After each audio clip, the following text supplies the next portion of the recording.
இயேசுவே வழி சத்தியம் ஜீவன், இயேசுவே ஒளி நித்தியம் தேவன், இயேசுவே வழி சத்தியம். இயேசு கிறிஸ்துவின் ஈடேற்ற நாமத்தில் நான் வாழ்த்துகிறேன், வரவேற்கிறேன். 7 சபைகளை குறித்து தியானித்துக் கொண்டு வருகிறோம். அதிலே கடைசி பகுதியாக லவோதிக்கா சபையை குறித்து நாம் தியானிக்க போகிறோம். இந்த சபையை குறித்து சொல்கிறார், நீ குளிரும் அல்ல அனலும் அல்ல, உலகோடு ஒத்துவாழுகிற சபை, உன் கிரியைகளை அறிந்திருக்கிறேன். நம்முடைய செயல்கள் நற்செயல்கள் அல்ல, துர்ச்செயல்கள், வேதத்து புறமான காரியங்கள், இந்த சபையில் உள்ள புறமான காரியங்கள் கர்த்தர் அறிந்திருக்கிறார். இப்படிப்பட்ட கிறிஸ்தவர்கள் என்று சொல்லியும் ஆலயத்துக்கு சென்றும் இன்னும் ஆலயத்திலே பொறுப்பிலே இருக்கிற மூப்பர்களாய் இருந்தாலும் குடித்து வெறித்திருக்கிறவர்களை குறித்து வேதம் என்ன சொல்லுகிறது? குளிரும் இல்லை அனலும் இல்லை என்று. இப்படிப்பட்டவர்களை வாந்தி பண்ணி போடுன்னு கர்த்தர் சொல்லுகிறார். எதை நாம் வாந்தி பண்ணுவோம்? ஒரு உணவை நாம் உண்கிறோம், அது நம்ம உடலுக்கு ஒத்துக்கொள்ளவில்லை, உள்ளே இருந்தால் அது எப்பொழுதுமே நம்மை டிஸ்டர்ப் பண்ணி கொண்டிருக்கும், அதனால் ஆபத்து என்று சொல்ல வாந்தி பண்ணி போடுவார். அதே போல கர்த்தரும் இப்படிப்பட்ட ஜனங்கள், அவர்களுக்கும் பிரயோஜனம் இல்லை, சபைக்கும் பிரயோஜனம் இல்லை, கர்த்தருக்கும் பிரயோஜனம் இல்லை. என்ன பிரயோஜனம்? யாருக்குமே பிரயோஜனம் இல்லாத கிறிஸ்தவர்கள் என்று சொல்லிக்கொண்டு ரட்சிக்கப்படாமல் இருக்கிற லவோதிக்கா சபையினரை பார்த்து, குளிரும் அனல் மற்ற ஜனங்களை பார்த்து சொல்றார், உன்னை வாந்தி பண்ணி போடுவேன் என்று.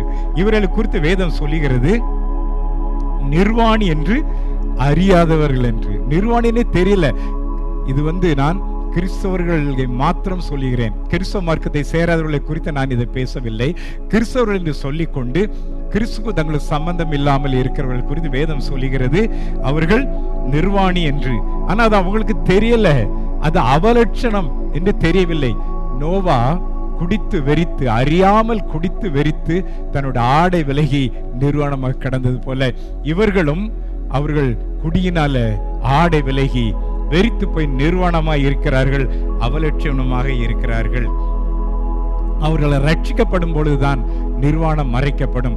ரட்சிப்பின் வஸ்திரம் அவர்கள் மேல் போர்த்தப்படும் பொழுதுதான் ஆசீர்வாதமா இருக்கும். நீங்கள் நினைக்கலாம், நாங்கள் கிறிஸ்தவ குடும்பத்தில் பிறந்திருக்கிறோம், 4 தலைமுறை கிறிஸ்தவ குடும்பத்தில் இருக்கிறோம், இந்த ஆலயம் எங்கள் மூதாதையர்களால ஸ்பான்சர் பண்ணி கட்டப்பட்டது என்று வேதம் சொல்லுகிறது. அவருடைய கர்த்தருடைய நாமத்தின் மேல் விசுவாசம் உள்ளவர்களாய் அவர்களை ஏற்றுக்கொண்டால் எத்தனை பேர்களோ அத்தனை பேர்களும் அவருடைய பிள்ளைகளை மட்டும் அதிகாரம் கொடுத்தார். எனக்கு பிறந்த பிள்ளைகள் என்னுடைய பிள்ளைகள் என்று அதிகாரத்தை நான் கொடுக்க முடியும், என்னுடைய இனிஷியல் போட முடியும், எனக்கு சொத்து இருந்தால் பிள்ளைகள் கொடுக்க முடியும். ஒரு கேள்வி, நீங்கள் கிறிஸ்தவ குடும்பத்தில் பிறந்து இருக்கிறீர்கள், ஆனால் கிறிஸ்துவை ஏற்றுக்கொண்டிருக்கிறீர்களா? இயேசுவை ஏற்றுக்கொள்ளும் பொழுதுதான் கிறிஸ்தவர்கள் என்று வேதம் சொல்லப்படும். அந்தியோகியாவிலே சீடர்களுக்கு, இயேசுவை பின்பற்றுகிற, அவருக்கு கீழ்ப்படுகிற, அவரை பின் செல்கிறவர்களுக்கு கிறிஸ்தவர்கள் என்று அழைக்கப்பட்டார்கள். கிறிஸ்தவ குடும்பத்தில் பிறந்ததுனால கிறிஸ்தவர்கள் பைபிள் சொல்லல. இயேசுவை ஏற்றுக்கொள்ள வேண்டும், வேதத்திற்கு கீழ்ப்படிய வேண்டும், அவரை பின்பற்றி இயேசுவின் சீடர்களாய் இருப்பவர்கள் மாத்திரம்தான் கிறிஸ்தவர்கள். அப்படிப்பட்டவர்களைத்தான் கர்த்தர் அன்னிதினமும் சபையில் சேர்த்து கொண்டு வந்தார். நீங்கள் நினைக்கலாம், எங்கள் சபையிலே எங்கள் குடும்பம்தான் முதலிடத்தில் இருக்கிறது. பரலோகத்திலே அந்த நியாய புத்தகத்திலே கர்த்தர் வைத்திருக்கிற அந்த புத்தகத்திலே உங்கள் பெயர் எழுதப்பட்டிருந்ததால் பரலோகத்திலே நீங்கள் செல்ல முடியும், உண்மை கிறிஸ்தவர்களாக இருக்க முடியும். பெயர் கிறிஸ்தவர்களாக இருப்பது பிரயோஜனம் இல்லை, உங்களுக்கும் பிரயோஜனம் இல்லை, குடும்பத்துக்கும் பிரயோஜனம் இல்லை, தேவனுடைய ராஜ்யத்துக்கும் பிரயோஜனம் இல்லை. ஒருவேளை இப்படிப்பட்டவர்கள் பொறுப்பில் இருந்தாலும் யாருக்குமே பிரயோஜனம் இல்லை. அதனால் என்ன செய்ய வேண்டும்? இயேசுவை ஏற்றுக்கொள்ள வேண்டும். கிறிஸ்துவ குடும்பத்தில் நான் பிறந்திருக்கிறேன் என்று சாக்கு போய் சொல்லாது. இயேசுவை உங்கள் சொந்த இரட்சகராய் ஏற்றுக்கொள்ள வேண்டும். உங்கள் பாவங்கள் கழுவப்படும்படி, இயேசுவின் ரத்தம் உங்களை கழுவும்படி நீங்கள் ஒப்புக் கொடுக்க வேண்டும். பாவ மன்னிப்பு அடைய வேண்டும். புதிய மனுஷனாக, புதிய மனுஷியாக மாற வேண்டும். ஆவிக்குரியவர்களாக மாற வேண்டும். மாம்ச காரியங்கள், உலக காரியங்கள், உலக இச்சைகள் இவளை விட்டு ஆவிக்குரியவர்களாக நீங்கள் மாற வேண்டும். அப்பொழுதுதான் வேதத்திற்கு நீங்கள் கீழ்ப்படிந்து தேவனுக்கு பிரியமாக வாழும் பொழுதுதான், உண்மை கிறிஸ்தவர்களாக வாழும் பொழுதுதான் கர்த்தர் தருகிற பரலோக சந்தோஷத்தை நீங்கள் பெற்றுக்கொள்ள முடியும். உண்மையான சமாதானத்தை குடும்பத்தில் நீங்கள் பெற்றுக்கொள்ள முடியும். உண்மையான ஆசீர்வாதத்தை நீங்கள் சுதந்திரித்துக் கொள்ள முடியும். தேவனுக்கு பிரியமாக வாழ முடியும், தேவராஜ்யம் கட்ட முடியும். கர்த்தர் உங்களை அப்படிப்பட்ட காரியங்களுக்குள் நடத்துவாராக.